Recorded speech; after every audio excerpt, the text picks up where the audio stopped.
चिड़िया रानी की शादी। जंगल में रानी चिड़िया की शादी को लेकर हलचल मची हुई थी। सारे पंछी राजा चिड़े के पास रानी चिड़िया से शादी करने का प्रस्ताव लेकर आते हैं। राजा चिड़ा अपनी बेटी से कहता है, ये देखो बेटी, तुमसे शादी करने कितने सारे पक्षी आए हैं। अब तुम्हें इनमें से जो पसंद है तुम उनसे शादी कर सकती हो। पिताजी, मैं एक चिड़िया हूँ और मैं शादी भी एक चिड़े से ही करूंगी। वो चिड़ा जो बहुत ही ईमानदार और दिल का सच्चा हो। चिड़िया रानी की ये बात सुनकर वही खड़ा ढोलू चिड़ा अपने मन में सोचता है, अरे आजकल के जमाने में सच्चे और ईमानदार कौन है? ये सारी बातें तो कहानियों में होती है। चलो छोड़ो, मुझे क्या, मैं तो बस रानी चिड़िया से शादी करूंगा और इस जंगल का राजा बन जाऊंगा। फिर जंगल के सारे पक्षी मेरी सेवा करेंगे। ढोलू चिड़ा एक नंबर का आलसी और झूठा था। वो दूसरे पंछियों से झूठ बोलकर अपना काम निकाल लेता था।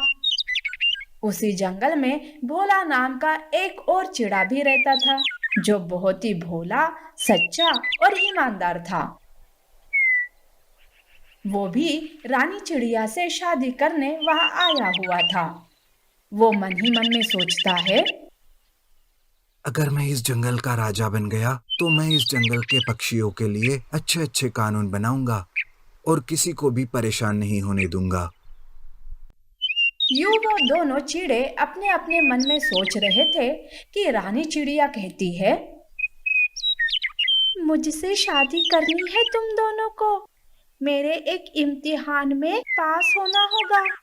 जो मेरे इम्तिहान में जीतेगा उसी से मैं शादी करूंगी।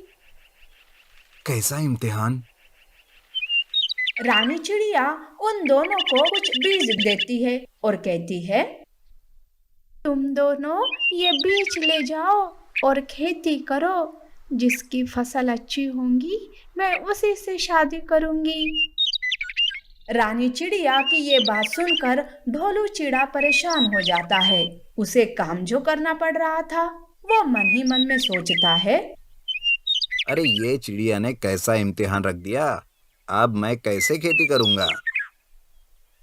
ये सोचकर वो कुछ दाने लेकर चला जाता है। भोला चिड़ा भी अपने साथ कुछ दाने ले जाता है। दोनों अपने अपने खेतों में वो बीज डाल देते हैं और रोज खेत में पानी डालते थे।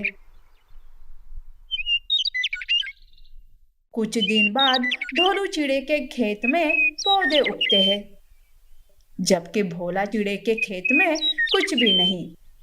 भोला चिड़ा ये देखकर उदास हो जाता है। कुछ दिन और बीतते हैं। ढोला चिड़े की फसल हरी भरी लहरा रही थी, पर भोला की खेत में कोई भी बदलाव नहीं था। ये देख भोला चिड़ा अपने मन में सोचता है, लगता है रानी चिड़िया मेरी किस्मत में नहीं है। मैंने कितनी मेहनत की पर मेरी फसल हुई ही नहीं। फसल की बात छोड़ो, मेरे बीज तक फूटे नहीं। यूं भोला चिड़ा उदास हो रहा था कि आखिरकार वो दिन आ ही जाता है। राजा चीड़ा अपनी बेटी को लेकर ढोलू और भोला के खेत के पास आते हैं। ढोलू चिड़ा बहुत खुश था।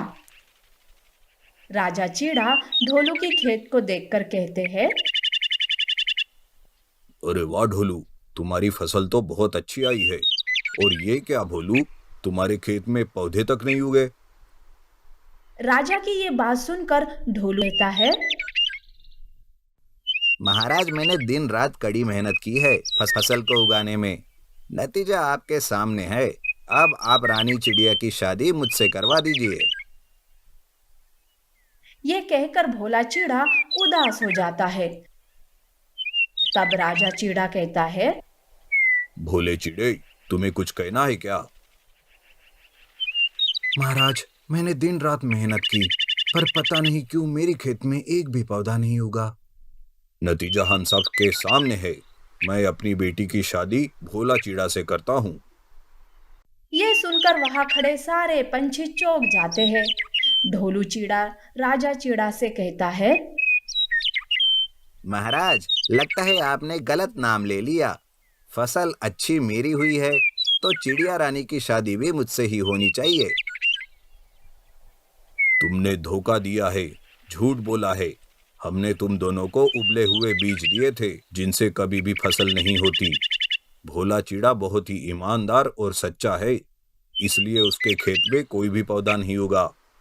तुमने बीज बदलकर फसल उगाई है। तुम्हारे लिए यही अच्छा होगा कि तुम यहाँ से चले जाओ, नहीं तो धोखा देने के जुर्म में मैं तुम्हें कड़ी से कड़ी सजा सुनाऊंगा। ढोलू चिड़े को अपनी गलती का एहसास होता है और वो वहां से चला जाता है। भोला चिड़ा रानी चिड़िया से शादी करके जंगल का राजा बन जाता है। नीति: सच्चे और ईमानदार लोगों की हमेशा जीत होती है।